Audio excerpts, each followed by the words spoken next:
चलिए क्लियर है भाई, स्टार्ट करें। चलिए पहला क्वेश्चन दिया गया है कि महावीर जैन की मृत्यु निम्नलिखित में से किस नगर में हुई थी। चलिए जवाब दीजिएगा कि महावीर जैन की मृत्यु निम्नलिखित में से किस नगर में हुई। वन का ऑप्शन क्या हो जाएगा, तो वन का ऑप्शन हो जाएगा सी नंबर आपके पावापुरी, जिसका ऑप्शन है बिल्कुल राइट हो जाएगा, पावापुरी इसका आंसर राइट हो जाएगा। क्लियर है ना भाई। और याद रखिए कब हुआ था, 72 वर्ष की आयु में। कितने वर्ष में, तो 72 वर्ष की आयु में यहाँ पर इनकी कह सकते हैं कि मृत्यु हुई थी। याद रखिए ऑप्शन सी नंबर राइट हो जाएगा। चलिए यहाँ पर आगे बढ़ते हुए क्वेश्चन दिया गया है, अयोध्या स्थित बाबरी मस्जिद का निर्माण किसने करवाया।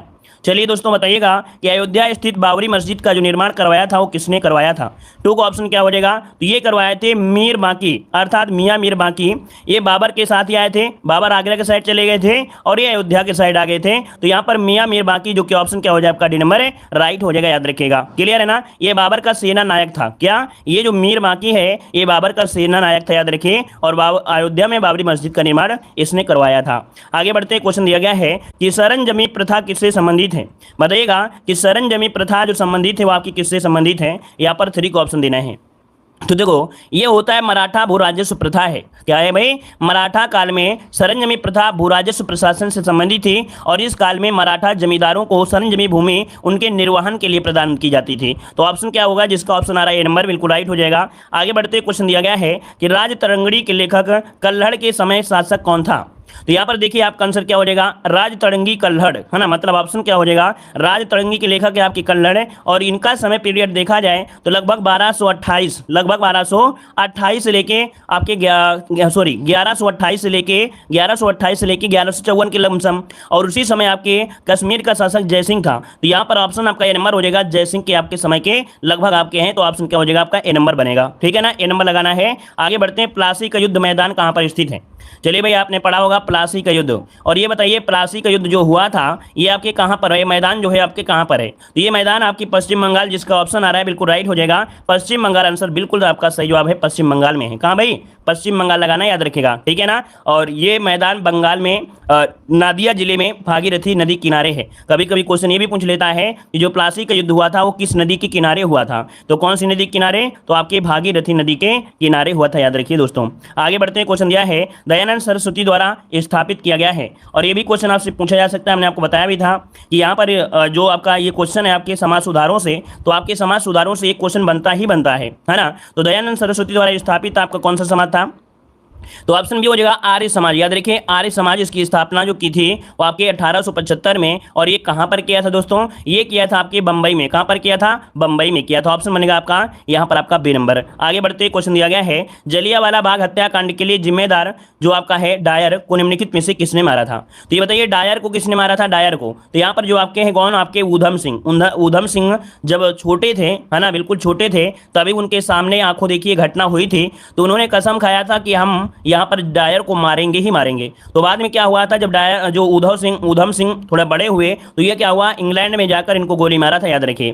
तो यहाँ पर जो ऑप्शन है यहाँ पर आपका सी नंबर है, लंदन में हत्या किया था इनको। ठीक है। आगे बढ़ते हैं, क्वेश्चन आपसे दिया गया है, हाँ बाद में क्या हुआ था, इन्हें गिरफ्तार किया गया और गिरफ्तार करने के बाद यहाँ पर ऊधम सिंह को मृत्युदंड दे दिया गया था। चलिए आगे बढ़ते हैं, क्वेश्चन दिया गया है कि गांधी के नाम से पहले महात्मा जोड़ा गया। ये बताइए कि देखो पहले नॉर्मल यहाँ पर गांधी जी बोलते थे, लेकिन इनके आगे महात्मा जोड़ना कब से शुरू किया गया।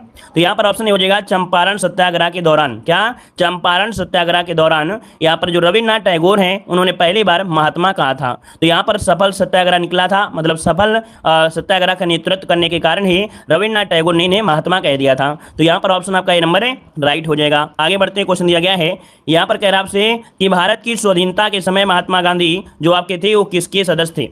स्वाधीनता के समय महात्मा गांधी जो सदस्य थे यहाँ पर 9 नंबर में, तो ऑप्शन क्या हो जाएगा, तो देखिए आपके कांग्रेस के अध्यक्ष थे। क्या थे भाई, कांग्रेस के ये अध्यक्ष थे। यहाँ पर आपका जो आंसर है आपका क्या हो जाएगा, कांग्रेस के सदस्य नहीं थे, बी वाला होगा भाई। यहाँ पर देखिए कह रहे हैं भारत की स्वाधीनता के समय महात्मा गांधी कांग्रेस के सदस्य नहीं थे। इसका देखिए ऑप्शन बी हो जाएगा कि स्वाधीनता के समय महात्मा गांधी कांग्रेस के सदस्य नहीं थे। आपके 1934 में, क्या 1934 में गांधी जी ने कांग्रेस से इस्तीफा दे दिया था। 1934 में क्या हुआ था, कांग्रेस से इन्होंने इस्तीफा दे दिया था और फिर कांग्रेस के औपचारिक रूप से सदस्य नहीं बने। तो इस कारण से इनका जो ऑप्शन है वो आपका बी नंबर है राइट हो जाएगा। ठीक है ना। आगे बढ़िए, क्वेश्चन दिया गया है, कह रहा है निम्नलिखित नेताओं में से कौन एक स्वदेशी के समर्थक थे।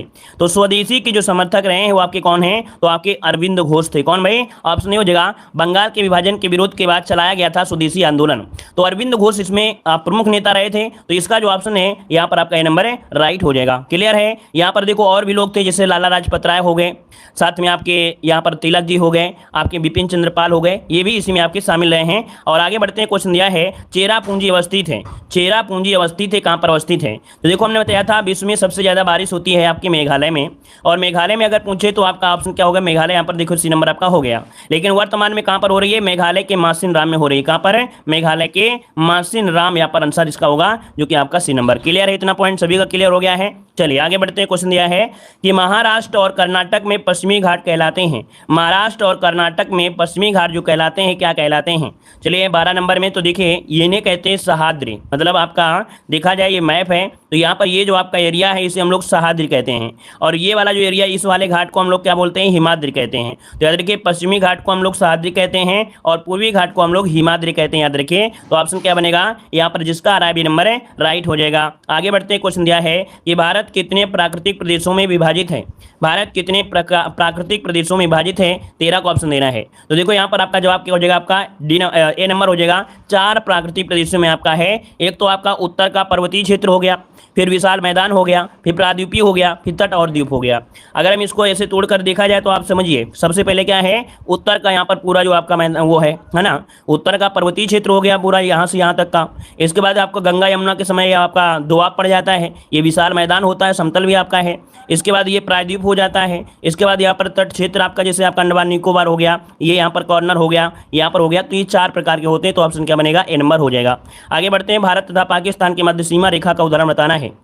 चलिए भारत और पाकिस्तान के बीच जो सीमा रेखा है वो आपकी कौन सी है, और ये क्वेश्चन आपको हमेशा मिलेगा। ऐसा कोई एग्जाम नहीं है जहां पर ये क्वेश्चन आपका मिले ना, है ना, हमेशा मिलता है। तो 14 का ऑप्शन हो जाएगा। आध्यारोपित सीमा का उदाहरण है। कैसा है, आध्यारोपित सीमा का उदाहरण है, जो कि याद रखिएगा कि आपकी रेड क्लिफ, क्या है भाई, रेड क्लिफ इसका आंसर होगा। रेड क्लिफ रेखा जो होती है वो भारत पाकिस्तान के बीच जाती है। अब यहाँ पर देखो अध्यारोपित सीमा होती क्या है, अध्यारोपित सीमा जो होती है होती क्या है, नाम क्यों दिया गया है। तो देखो एक ऐसी रेखा, ऐसी सीमा होती है जो किसी बाह्य शक्ति द्वारा आरोपित की जाती है। मतलब ये हुआ कि पाकिस्तान और भारत को अलग किया गया था, तो उसमें जो इस रेखा का निर्धारण किया था वो दूसरे ने किया था। इंग्लैंड के आप क्या थे, रेड क्लिफ। तो इसलिए जब कोई भी देश के बीच में कोई दूसरा निर्धारण करने आता है तो ऐसी रेखा को अध्यारोपित सीमा कहते हैं। तो यहाँ पर रेड क्लिफ आए थे, इन्होंने अपने नाम से रखवा दिया था, इसलिए इसे अध्यारोपित कहते हैं। उम्मीद है आप पॉइंट समझ गए होंगे। ऑप्शन क्या बनेगा, ये नंबर है राइट हो जाएगा। क्लियर है दोस्तों, पसंद आ रहा है भाई वीडियो को लाइक कर दीजिएगा। जितने लोग यहाँ पर बाद में जुड़े हैं, जितने लोग यहाँ पर बाद में जुड़े हैं तो सभी लोग भाई वीडियो को लाइक कर दिया करें, है ना, सभी लोग यहाँ पर वीडियो को लाइक करें। तो देखिए यहाँ पर दिया गया है, कह रहा आपसे भारत, कह रहा है भारत की साक्षरता में सर्वाधिक प्रतिशत वृद्धि दर देखी गई है। चलिए बताइए, भारत की साक्षरता में सर्वाधिक प्रतिशत वृद्धि देखी गई है। यहाँ पर 15 नंबर का ऑप्शन क्या हो जाएगा। चलिए 15 की अगर हम बात करें तो यहाँ पर जो आपका 15 का ऑप्शन है वो आपका बनेगा डी नंबर है। 91 से लेके आपके 2001, 91 से लेके 2001 के बीच जो कि ऑप्शन हो जाएगा डी नंबर है राइट हो जाएगा। आगे बढ़ते हैं। क्वेश्चन दिया गया है, मुद्रास्फीति के समय के दौरान कर की दरों में निम्नलिखित में से क्या होता है।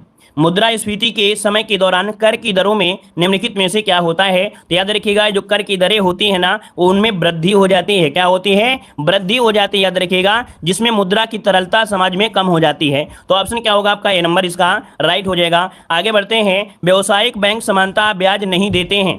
व्यावसायिक बैंक समानता ब्याज नहीं देते हैं। तो ये आपको ब्याज नहीं देते किसे, तो आपकी जो चालू जमा खाते होते हैं, आप देखेंगे चालू खाता वालों को खुद देना पड़ता है, जो भाई चालू खाता वालों को खुद देना पड़ता है। तो यहाँ पर जो ऑप्शन होता है आपका बी नंबर इसका राइट हो जाएगा। चालू जमा खाते पर ब्याज नहीं देते हैं भाई। अगला क्वेश्चन दिया गया है, सदाबहार क्रांति भारत में कृषि उत्पाद बढ़ाने के लिए प्रयोग में लाई गई। चलिए बताइए, कह रहा आपसे यहाँ पर सदाबहार क्रांति भारत में कृषि उत्पाद बढ़ाने के लिए प्रयोग में लाई गई 18 नंबर में। चलिए 18 की अगर हम बात करें तो ऑप्शन क्या हो जाएगा, यहाँ पर बी हो जाएगा, एस.एम. स्वामीनाथन, जो कि ऑप्शन है यहाँ पर आपका बी नंबर है राइट हो जाएगा। क्लियर है भाई। चलिए आगे बढ़ते हैं। क्वेश्चन आपसे अगला पूछा गया है, कह रहा आपसे यहाँ पर किसी देश के रहन सहन का स्तर का पता होता है। किसी देश के रहन सहन का स्तर का पता होता है उसकी कैसे, तो उसकी क्या होती है, प्रति व्यक्ति आय द्वारा ही पता कर लिया जाता है कि उस देश का रहन सहन से ही पता चलता है, उस देश की प्रति व्यक्ति आय के माध्यम से। तो ऑप्शन क्या हो जाएगा आपका बी नंबर है राइट हो जाएगा। अगला दिया है, उत्तर प्रदेश में किसान भाई योजना लागू की गई थी। उत्तर प्रदेश में किसान भाई योजना लागू की गई थी, 20 नंबर जवाब देना है। तो आपका जवाब इनमें से क्या हो जाएगा? तो देखो भाई, हमने लेखपाल में तो बहुत पढ़वाया है ना। यहाँ पर बताया था 4 से चकबंदी, 4 से 54 और बही से 92, क्या बही से 92। तो ऑप्शन क्या बनेगा? डी नंबर है 1992 इसका आंसर है, राइट हो जाएगा। क्लियर है? चलिए, यहाँ पर सी नहीं होगा बेटा, यहाँ पर होगा ऑप्शन डी 1992 बनेगा। ठीक है, चलिए आगे बढ़ते हैं। क्वेश्चन दिया गया है सरकार की पंचायती राज प्रणाली की प्रमुख विशेषता क्या है? तो पंचायती राज प्रणाली की प्रमुख विशेषता क्या बनेगी? यहाँ पर देखिए 21 नंबर में, तो देखिए कह रहा है आपसे, चलिए चारों ऑप्शन देखिएगा। कह रहा है कि इनमें सरकार की 3 श्रेणियां होती हैं, बिल्कुल सही है। एक तो ग्राम पंचायत, इसके बाद आपका यहाँ पर ब्लॉक स्तर में होता है, फिर आपका क्या होता है? जिला स्तर में होता है। फिर कह रहा है इसका लक्ष्य गाँव को सामाजिक एवं आर्थिक न्याय प्रदान करना है। फिर कह रहा है जिला परिषद में इसके सदस्य के रूप में कुछ सांसद होते हैं। तो उपरोक्त में से सभी, इसका जो ऑप्शन है यहाँ पर डी नंबर है, राइट हो जाएगा। चलिए आगे बढ़ते हैं। क्वेश्चन दिया गया है, कह रहे गणतंत्र होता है, ये बताइए गणतंत्र किसे कहते हैं? चलिए, गणतंत्र कहा जाता है किसे कहते हैं? तो राज्य जहां पर अध्यक्ष वंशानुगत रूप से नहीं होता है, जहां का जो आपका शासक होता है ना, अध्यक्ष होता है, वो वंशानुगत नहीं होता है, उसका चुनाव कराया जाता है, तो वो आपका देश गणतंत्र होता है। याद रखिए, उसे गणतंत्र कहते हैं। ऑप्शन डी हो जाएगा। आगे बढ़ते हैं। क्वेश्चन दिया है राज्यसभा के सदस्य का कार्य कितने वर्ष होता है? राज्यसभा के सदस्य का जो कार्यकाल होता है कितने वर्ष का होता है? तो देखो यहाँ पर होता है 6 वर्ष का होता है। कितना होता है? 6 वर्ष का होता है। तो ऑप्शन क्या बनेगा? डी नंबर है, राइट हो जाएगा। क्लियर है? यहाँ पर आगे बढ़ते हैं। क्वेश्चन दिया है निम्नलिखित में से कौन भारत में संघ राज्य संबंध से संबंधित नहीं है? कह रहा है कौन सा भारत में, निम्नलिखित में कौन भारत में संघ राज्य संबंध से संबंधित नहीं है? 24 नंबर में। तो देखिए 24 का ऑप्शन जो है सी नंबर है, इंद्रजीत गुप्ता समिति, ये संघ राज्य से नहीं है, लेकिन सहकारी आयोग, राजबन्नार समिति और पुंछी आयोग संबंधित हैं। तो ऑप्शन क्या बनेगा? सी नंबर आपका राइट हो जाएगा। चलिए आगे बढ़ते हैं। क्वेश्चन दिया गया है, कह रहा है भारत एक संप्रभु लोकतांत्रिक गणराज्य बना, ये कब बना था? चलिए 25 जवाब दीजिए। ये भारत एक संप्रभु लोकतांत्रिक गणराज्य बना था, ये कब बना था? चलिए देखिए 25 का ऑप्शन सी हो जाएगा, 26 जनवरी 1950। क्या 26 जनवरी 1950 इसका जो ऑप्शन है, यहाँ पर ऑप्शन सी नंबर इसका राइट हो जाएगा, सी नंबर बनेगा। चलिए आगे बढ़ते हैं। क्वेश्चन दिया गया है, यहाँ पर कह रहा है कौन सी तरंगे शून्य में संचरण नहीं कर सकती हैं? कौन सी तरंगे शून्य में संचरण नहीं कर सकती हैं? 26 का ऑप्शन क्या बनेगा? तो 26 का ऑप्शन सी हो जाएगा, जो आपकी ध्वनि तरंगे होती हैं। याद रखिए, ध्वनि तरंगों को क्या होना चाहिए? कोई ना कोई आपका यहाँ पर, जैसे मान लीजिए वायुमंडल है, तो वायुमंडल होना आवश्यक है। जैसे चंद्रमा में क्या होता है, लोग आपस में बात करते हैं लेकिन सुनाई नहीं देता है। क्यों? क्योंकि वहाँ पर मंडल नहीं है, वायुमंडल नहीं है। तो यहाँ पर जो साउंड होता है बिना किसी माध्यम के सुन ही नहीं सकते हैं, माध्यम का होना आवश्यक तो होता है। तो ऑप्शन क्या हो जाएगा आपका? सी नंबर है, राइट हो जाएगा। अगला है अल्फ्रेड नोबेल ने किसका आविष्कार किया था? अल्फ्रेड नोबेल ने किसका आविष्कार किया था? तो यहाँ पर देखिए 27 का ऑप्शन डायनामाइट का। क्या? डायनामाइट का। अगर हम आपसे पूछे ये जो आपके वैज्ञानिक थे कहाँ के थे, ये जो आपके अल्फ्रेड वैज्ञानिक हैं ये कहाँ के वैज्ञानिक थे, तो एक क्वेश्चन पूछा जाता है क्योंकि इनकी संस्था के द्वारा मिलता है नोबेल पुरस्कार, है ना। तो यहाँ पर आपको पूछा जाएगा कि ये कहाँ से संबंधित है, तो आप कहेंगे क्या? स्वीडिश वैज्ञानिक थे। क्या थे भाई? ये आपके स्वीडिश के थे, स्वीडिश के थे, नॉर्वे के नहीं थे भाई, ये आपके स्वीडिश के थे। ठीक है, ये स्वीडिश की भाई थे। ठीक है, तो आगे बढ़िए। क्वेश्चन दिया गया है, निम्नलिखित में से कौन सा अणु एटम का भाग नहीं होता है? चलिए, कौन सा अणु अर्थात एटम का भाग नहीं होता है? तो यहाँ पर देखो इलेक्ट्रॉन होता है, प्रोटॉन होता है, न्यूट्रॉन होता है, लेकिन जो आपका फोटॉन होता है ये इसका भाग आपका नहीं होता है, याद रखिएगा, है ना। आगे बढ़िए। क्वेश्चन दिया गया है कि मानव शरीर के किस अंग में लसिका कोशिकाएं बनती हैं? मानव शरीर के किस अंग में लसिका कोशिकाएं बनती हैं? तो यहाँ पर ऑप्शन क्या बनेगा? देखिए 29 का ऑप्शन क्या बनेगा? डी, यहाँ पर तिल्ली। तिल्ली की अगर हम बात करें तो ऑप्शन जो आपका आ रहा है यहाँ पर डी नंबर है, राइट हो जाएगा कि लसिका कोशिकाएं एक प्रकार की श्वेत रक्त कणिकाएं होती हैं जिनका निर्माण लसिका ग्रंथियों में तिल्ली, थाइमस ग्रंथि अथवा अस्थिमज्जा में किया जाता है। तो यहाँ पर आंसर आपका डी नंबर है, राइट हो जाएगा। अगला क्वेश्चन दिया गया है, इंसुलिन प्राप्त होता है, इंसुलिन प्राप्त होता है किससे प्राप्त होता है? दोस्तों बताइए आपका सही डाइट इंसुलिन में से क्या हो जाएगा? तो देखिए भाई इंसुलिन की अगर हम बात करें तो ऑप्शन बी हो जाएगा, ये होते डहेलिया की जड़ों से प्राप्त होता है। किससे? डहेलिया की जड़ों से प्राप्त किया जाता है। नोट कर लीजिएगा, डहेलिया की जड़ों से प्राप्त किया जाता है। और अग्न्याशय की बीटका कोशिकाएं होती हैं। क्या? अग्न्याशय की बीटका कोशिकाएं होती हैं, बीटा जो आपकी होती हैं वो कोशिकाएं होती हैं। आगे बढ़ते हैं। क्वेश्चन दिया है, उज्ज्वल का संविच्छेद इनमें से क्या होता है? उज्ज्वल का संविच्छेद बताइएगा, आपका राइट आंसर क्या हो जाएगा? चलिए लाइक शेयर भी कर दिया करें भाई, जितने लोग बाद में जुड़ते हैं ना सब लोग भाई लाइक शेयर कर दिया करें। देखो दिया गया है उज्ज्वल का संविच्छेद, आपसे बहुत बार पढ़ाया है हमने, हिंदी तो आपको पढ़ाया है इतनी बार कि यहाँ पर आप कहेंगे सर उत्तधनजल, ये व्यंजन संधि है, और व्यंजन संधि में अगर बात करें तो उत्तधनजल जो कि ऑप्शन नंबर है राइट हो गया है। अगला क्वेश्चन दिया गया है, कह रहा आपसे अशुद्ध वाक्य का चयन करना है। जी हाँ, डेली क्लास चलती है। ये क्लास हमारी डेली चलती है और बहुत ही अच्छी बेहतरीन क्लासें आपकी चल रही हैं। देखो क्या कह रहा है, अशुद्ध वाक्य आपको बताना है 37 नंबर में। कह रहा है पुलिस द्वारा डाकुओं का पीछा किया गया। चलिए, देश की वर्तमान मौजूदा हालत ठीक नहीं है। देखो गलती कहाँ पर मिली है बताइए, यहाँ पर गलती जो मिली है वो आपकी क्या है? तो देखो एक बात दी गई है वर्तमान फिर मौजूदा, वर्तमान दिया है फिर मौजूदा दिया है, दोनों चीज़ का मतलब क्या निकलता है? नहीं निकलना चाहिए ना। यहाँ पर दो चीज़ों का प्रयोग यहाँ पर नहीं करना चाहिए, ये गलती इसमें थी। ऑप्शन बी नंबर गलत दिया गया है। अगला दिया गया है निम्नलिखित में से कौन सा शब्द आपका दुष्ट का पर्यायवाची नहीं है? दुष्ट का पर्यायवाची नहीं है 38 नंबर में। तो देखो यहाँ पर दिया गया है खल होता है, यहाँ पर दुर्जन भी होता है ना, यहाँ पर आपका अधम भी होता है। तो देखिए आपका जो आपका खलक दिया गया है खलक, तो ऑप्शन 38 का जो ऑप्शन बनेगा यहाँ पर बी नंबर जो आपका खलक है, ये कह सकते हैं दुर्जन का पर्यायवाची नहीं होता है, ऑप्शन बी हो जाएगा। अगला दिया है निम्नलिखित में से पुल्लिंग शब्द आपका कौन सा है?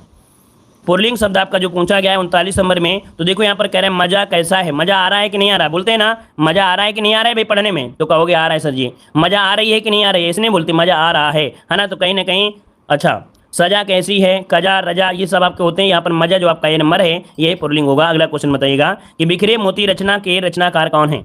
चलिए कह रहे हैं बिखरे मोती रचना के रचनाकार 40 नंबर में। तो 40 का ऑप्शन बी हो जाएगा सुभद्रा कुमारी चौहान। क्या बनेगा? सुभद्रा कुमारी चौहान जो कि ऑप्शन है यहाँ पर बी नंबर है, राइट हो जाएगा। नोट करिएगा बी नंबर इसका आंसर होगा। सुभद्रा कुमारी चौहान जो कि वीर रस की कविताओं के लिए जानी जाती हैं। यहाँ पर आगे बढ़ते हैं, क्वेश्चन दिया गया है, कह रहा आपसे जापानी मुद्रा बताना है। जापान की मुद्रा क्या है? चलिए दोस्तों बताइएगा 51 नंबर में ऑप्शन क्या बनेगा? तो जापान की मुद्रा यहाँ पर क्या होती है? यहाँ पर एन हो जाएगा। क्या हो जाएगा? एन हो जाएगा, जो कि ऑप्शन आपका बी नंबर है। अगर आपसे पूछे जापान की जो आपकी राजधानी है, क्योंकि एक राजधानी तो आपको पूछेगा ही पूछेगा, तो जापान की जो राजधानी वो आपकी क्या है भाई? तो आपको बताना है टोक्यो। क्या है भाई? टोक्यो जापान की राजधानी टोक्यो, ये भी याद रखिएगा। चलिए आगे बढ़ते हैं, क्वेश्चन दिया गया है, कह रहे कौन से भारतीय राज्य की अधिकतम सीमा म्यांमार से स्पर्श करती है? पिछली बार एग्जाम में क्वेश्चन यहाँ से पूछा गया था, अगर याद हो किसी को। तो देखो भारतीय राज्य की अधिकतम सीमा म्यांमार से स्पर्श करती है, मतलब क्या होते हैं जो 7 सिस्टर आपके हैं, 7 राज्य हैं, तो 7 राज्यों के बारे में क्वेश्चन आपका बनेगा ही बनेगा। बांग्लादेश से बन सकता है, या तो आपके मणिपुर से बन सकता है, या तो सिक्किम से बन सकता है, नेपाल से बन सकता है, भूटान से बन सकता है। तो यहाँ से क्वेश्चन आपके बनते ही बनते हैं। तो देखिए यहाँ पर 52 का जो ऑप्शन है यहाँ पर भी हो जाएगा। अरुणाचल प्रदेश के साथ जो सीमा बनाता है वो आपका सबसे ज्यादा बनाता है, याद रखिए अरुणाचल प्रदेश, ठीक है ना। यहाँ पर आगे बढ़ते हुए क्वेश्चन दिया गया है कि भारत के समस्त राज्यों में क्षेत्रफल के अनुसार उत्तर प्रदेश का जो स्थान है वो आपका क्या है? चलिए आप लोग बताइएगा। यहाँ पर हम आंसर नहीं दिखाएंगे, लेकिन आप लोग यहाँ पर जवाब दीजिए इस क्वेश्चन का कि जो आपका 53 का ऑप्शन बनेगा, तो आपको जवाब दीजिए क्या नंबर हो जाएगा। चलिए यहाँ पर देखो आपको बताया था हमने, सबसे पहले स्थान है किसका? राजस्थान का है। फिर इसके बाद किसका है? आपका यहाँ पर मध्य प्रदेश हो जाएगा। फिर इसके बाद क्या हो जाएगा? महाराष्ट्र हो जाएगा। फिर इसके बाद आपका यूपी होता है। तो चौथा स्थान किसका आया है? आपकी यूपी का आया है। तो यहाँ पर देखिए ऑप्शन कहीं दिया गया होगा, यहाँ पर दिया है डी नंबर, चौथा स्थान। क्या हो गया? चौथा स्थान, यहाँ पर ऑप्शन आपका डी हो गया। सबसे बड़ा जो राज्य है वो आपका कौन सा है? यहाँ पर राजस्थान है। फिर सबसे छोटा पूछे तो आपको बताना है, यहाँ पर गोवा सबसे छोटा हो जाएगा। क्लियर है? आगे बढ़िए। कह रहा है निम्नलिखित में से बाल दिवस के जन्मदिन पर मनाया जाता है। चलिए बाल दिवस मनाते हैं भाई, किसके जन्म दिवस पर मनाते हैं? यहाँ पर आंसर क्या हो जाएगा? तो सबसे पहले आपको याद होना चाहिए कि बाल दिवस मनाते कब हैं? 14 नवंबर। Very good. क्या मनाते हैं? 14 नवंबर को मनाते हैं। और 14 नवंबर को ही यहाँ पर जो आपके प्रथम प्रधानमंत्री थे, क्या भारत के प्रथम प्रधानमंत्री पंडित जवाहरलाल नेहरू का जन्म दिवस मनाया जाता है, और यह दिन बाल दिवस के रूप में होता है। ऑप्शन इसका आपका बी नंबर राइट हो जाएगा। यहाँ पर आगे बढ़ते क्वेश्चन दिया है, प्रसिद्ध बंगला गीत एकला चलो रे किसकी रचना है? प्रसिद्ध बंगला गीत एकला चलो रे ये किसकी रचना है? 55 नंबर में। तो देखिए 55 की अगर हम बात करें तो ये है आपके रविन्द्रनाथ ठाकुर की है। देखिए ऑप्शन जिसका आ रहा है लगभग सभी का देखो आ रहा है, बिल्कुल बहुत अच्छी तैयारी आप लोगों की है ना। यहाँ पर ये देखिए यह जो गीत है एक राजनीतिक सामाजिक परिवर्तन के एक आंदोलन को प्रेरणा देता है। तो यहाँ पर आंसर आपका रविन्द्रनाथ जो ठाकुर है आपका ये नंबर हो जाएगा। यहाँ पर आगे बढ़ते क्वेश्चन दिया गया है कि भारत के प्रथम वैज्ञानिक जिन्होंने भारत रत्न पुरस्कार प्राप्त किया था। तो भारत के प्रथम वैज्ञानिक पूछा है दोस्तों, 56 का ऑप्शन दीजिएगा। चलिए तो देखिए यहाँ पर 56 का जो ऑप्शन है यहाँ पर ए नंबर हो जाएगा सीवी रमन। तो सबसे पहले ये वैज्ञानिक थे भारतीय जिनको क्या दिया गया था? यहाँ पर आपका सीवी रमन दिया गया था। तो ऑप्शन क्या बन जाएगा? यहाँ पर ए नंबर। अच्छा कब दिया गया था? डेट बताइए, किसी को डेट याद है कि जो सीवी रमन थे इनको कब दिया गया था यहाँ पर भारत रत्न? चलिए 1930 बिल्कुल सही जवाब आया है। यहाँ पर 1930 को याद रखिए, 1930 को भौतिक के क्षेत्र के लिए नोबेल पुरस्कार इनको दिया गया था। लेकिन अगर आपसे ये पूछे कि भारत के प्रथम वैज्ञानिक, है ना, यहाँ पर जिन्हें 1954 में भारत रत्न दिया गया, तो भारत में देखिए प्रथम ये थे जिन्होंने 1954 में आपके थे, वो आपके दूसरे थे। मतलब यहीं पर आपके जो बात हो रही है किसकी भाई, कह रहा है कि आपका जिन्होंने भारत रत्न दिया था तो सीवी रमन, आपका यही है क्वेश्चन, आपका सीवी रमन का हो जाएगा, ठीक है ना। यहाँ पर देखिए 1930 में भौतिक के क्षेत्र में नोबेल मिला था। देखो भाई यहाँ पर भारत रत्न पूछा है, आप लोगों ने गलत जवाब दिया है, आप लोगों ने गलत जवाब दिया है, क्योंकि यहाँ पर भारत रत्न पूछा है और भारत रत्न जो दिया गया था वो 1954 में दिया गया था। कब दिया गया था? 1954 में दिया गया था। लेकिन अगर आपसे ये पूछ लेता नोबेल पुरस्कार, है ना, इनको नोबेल पुरस्कार भी दिया गया था ना, तो इनको नोबेल पुरस्कार दिया गया था रमन प्रभाव की खोज के लिए, वो दिया गया था 1930 में। कब? 1930 में। तो जब नोबेल पूछा जाए, जब नोबेल पूछा जाए तब आपको बोलना है 1930, लेकिन जब भारत पूछा जाए, भारत रत्न, तब आपको बोलना है 1954 में दिया गया था। समझ गए होंगे दोनों पॉइंट। यहां से गलतियां हो जाती हैं, जल्दीबाजी में गलती होती हैं। आगे बढ़ते हैं, क्वेश्चन दिया है संतोष ट्रॉफी का संबंध किससे है? संतोष ट्रॉफी का जो संबंध है वो आपका किससे है? तो देखिए 57 नंबर में ऑप्शन जो आपका फुटबॉल से है। किससे दोस्तों? ये आपके फुटबॉल से जुड़ा हुआ है। देखो फुटबॉल में जैसे रोवर्स कप हो गया, संतोष ट्रॉफी हो गई, है ना, सुब्रोतो कप हो गया, डूरंड कप हो गया, ये आपके फुटबॉल की प्रतियोगिताएं हैं, उन्हीं में दिया जाता है, तो ऑप्शन सी हो जाएगा। अगला क्वेश्चन दिया गया है विश्व बैंक की स्थापना कब की गई थी? बताइए, विश्व बैंक की जो स्थापना की गई थी वो कब की गई थी? यहां पर आंसर क्या हो जाएगा? तो 58 का ऑप्शन हो जाएगा 1945। क्या हो जाएगा? 1945 में की गई थी। परंतु देखा जाए ये वास्तविक रूप से जो कार्य करना शुरू किया था वो आपके 1946 से कार्य करना शुरू किया था। अगर हमसे पूछे विश्व बैंक का मुख्यालय वो आपके कहाँ पर है, तो आप कहेंगे वाशिंगटन डीसी में है। कहाँ पर है? वाशिंगटन डीसी में है। आगे बढ़िए, क्वेश्चन दिया है चार मीनार कहाँ पर स्थित है? चलिए चार मीनार जो है आपके कहाँ पर है? तो ये आपके हैदराबाद में, इसका जो ऑप्शन है यहाँ पर बी नंबर आपके हैदराबाद हो जाएगा। अगला क्वेश्चन आपसे दिया गया है कि पृथ्वी के धरातल से ऊपर की ओर वायुमंडल के विभिन्न परतों का सही अनुक्रम इनमें से क्या होता है? मतलब आपसे पूछ लिया है कि यहाँ पर कौन सा क्रम आपका हो जाएगा जो कि ऊपर की ओर जाना है, और वायुमंडल में परतें होती है कितनी? 5 होती है दोस्तों। कितनी होती है? 5 होती हैं। अब यहाँ पर देखो, अगर हम बोले तो सबसे नीचे होता है क्षोभ मंडल होता है, फिर समताप मंडल होता है, फिर मध्य मंडल होता है, फिर आपका आयन मंडल होता है, फिर बहिर्मंडल होता है। अब आप ही मिलान कर सकते हैं। देखिए यहाँ पर क्षोभ मंडल, समताप मंडल, मध्य मंडल, आयन मंडल, फिर आपका बहिर्मंडल। तो ऑप्शन क्या बन गया? यहाँ पर बन गया आपका सी वाला। देखिए अब आप लोग, कुछ लोग दे रहे हैं बी नंबर, तो भाई आप देखिए पहले जब क्षोभ मंडल दिया है तो आप किसको जवाब देंगे? इसी को तो जवाब देंगे ना आप लोग। चलिए आगे बढ़िए, क्वेश्चन आपसे अगला दिया गया है, कह रहा है वर्तमान में केंद्रीय कौशल विकास और उद्यमता मंत्रालय के मंत्री कौन है? चलिए वर्तमान में केंद्रीय कौशल विकास और उद्यमता मंत्रालय के मंत्री कौन है? यहाँ पर देखिए जो आपका नई मंत्रिपरिषद बनी है ना, नई मंत्रिपरिषद बनी है, तो इनमें आपके हैं कौन? चलिए यहाँ पर बी हो जाएंगे या सी हो जाएगा? चलिए बताइए भाई, 91 का जो ऑप्शन इनमें से राइट क्या हो जाएगा? 91 का ऑप्शन बताना है। तो देखो भाई पहले की अगर हम बात करें, यहाँ पर जो आपका आंसर बनेगा 91 में, वो क्या हो जाएगा? चलिए बी नंबर। चलिए सब लोग तो बी ही दे रहे हैं, कह रहे हैं महेंद्र नाथ पांडे हैं। अच्छा भैया, महेंद्र नाथ पांडे इसके पहले वाले में थे। क्या? महेंद्र नाथ जो पांडे हैं वो इसके पहले थे, लेकिन अब ये विभाग ट्रांसफर कर दिया गया है किसके पास? तो श्री धर्मेंद्र प्रधान के पास। किसके पास?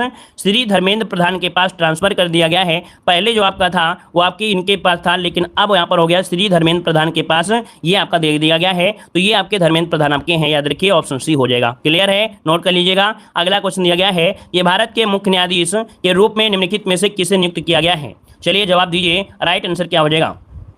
चलिए अरे सभी को जानकारी नहीं है ना, क्योंकि मंत्रिपरिषद में चेंज परिवर्तन जब होता है तो भी दिक्कतें होती हैं, इसलिए सब लोग जवाब दे रहे थे।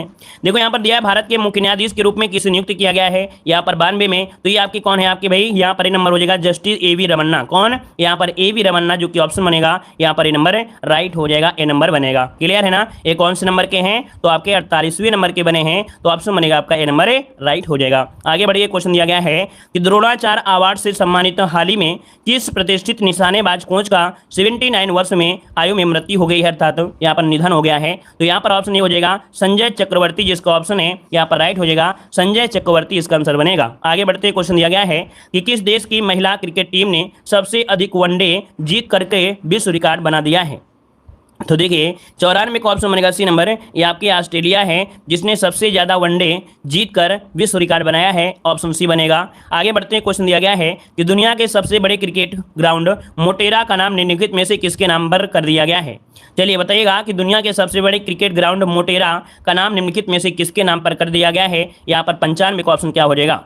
चलिए ऑप्शन क्या बनेगा, ए नंबर इसका हो जाएगा प्रधानमंत्री नरेंद्र मोदी। क्या, प्रधानमंत्री नरेंद्र मोदी जो कि ऑप्शन है यहाँ पर आपका ए नंबर। आगे बढ़ते हैं, क्वेश्चन दिया गया है निम्नलिखित में से किस कंपनी ने भारतीय कप्तान विराट कोहली को अपना ब्रांड एम्बेसडर नियुक्त कर दिया है। तो अब तो कप्तानी से हट ही गए हैं, है ना। तो यहाँ पर बताइएगा कि यहाँ पर विराट कोहली को यहाँ पर अपना ब्रांड एम्बेसडर नियुक्त कर लिया है, ये आपकी कौन सी कंपनी है।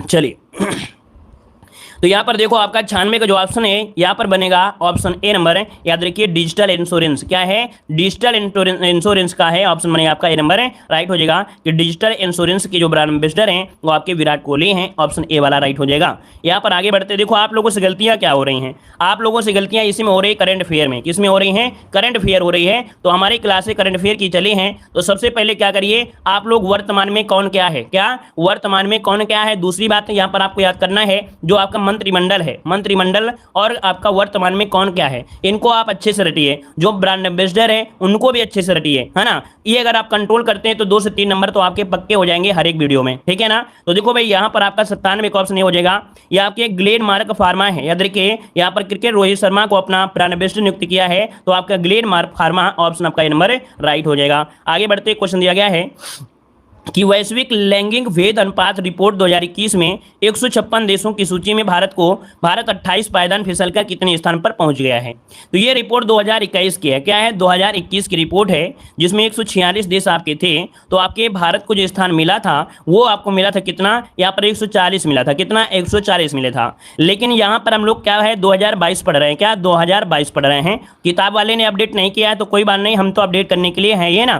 तो देखो यहाँ पर 2022 के अपडेट के अनुसार यहाँ पर जो पहला स्थान है वो किसका है, तो आपके आइसलैंड का है। पहला स्थान किसका है, तो आपके आइसलैंड का पहला स्थान है। वहीं पर भारत का जो स्थान है वो 135 हो गया है, कितना हो गया है 135 हो गया है। नोट कर लीजिएगा कि 146 देशों में 35वां स्थान, 135वां स्थान किसका आया है, भारत में। यहाँ पर 2022 का अपडेट है, याद रखिएगा। और वहीं पर देखा जाए जो सबसे लास्ट में है वो आपका अफगानिस्तान है, अफगानिस्तान का प्रदर्शन सबसे खराब रहा है। तो दोस्तों इस पॉइंट को जरूर नोट कर लीजिएगा कि 2022 में जो अनुपात है वो आपका 135 है वैश्विक लिंग अनुपात में, ठीक है। आगे बढ़िए, क्वेश्चन दिया गया है यहाँ पर, कह रहा है आपसे क्वेश्चन, कह रहा है अफ्रीका महाद्वीप की सबसे ऊंची चोटी किलिमंजारो पर हाल ही में किन भारतीय पर्वतारोहियों ने 24 घंटे रुककर रिकॉर्ड बना दिया है। चलिए जी हाँ, अफगानिस्तान सबसे लास्ट में है ना। चलिए बताइए 99 में कह रहा है कि अफ्रीका महाद्वीप की सबसे ऊंची चोटी किलिमंजारो पर हाल ही में किन भारतीय पर्वतारोहियों ने 24 घंटे रुककर रिकॉर्ड बना दिया है। तो 99 का ऑप्शन क्या होगा, इनका नाम है रोहतास खिलेरी और अनु यादव। ये 2 लोग रहे थे, जो कि ऑप्शन बनेगा आपका ये नंबर है, राइट हो जाएगा। अगला क्वेश्चन आपसे दिया गया है, कह रहा है प्रधानमंत्री नरेंद्र मोदी ने 22 मार्च 2021 को विश्व जल दिवस के मौके पर किस अभियान की शुरुआत किया था।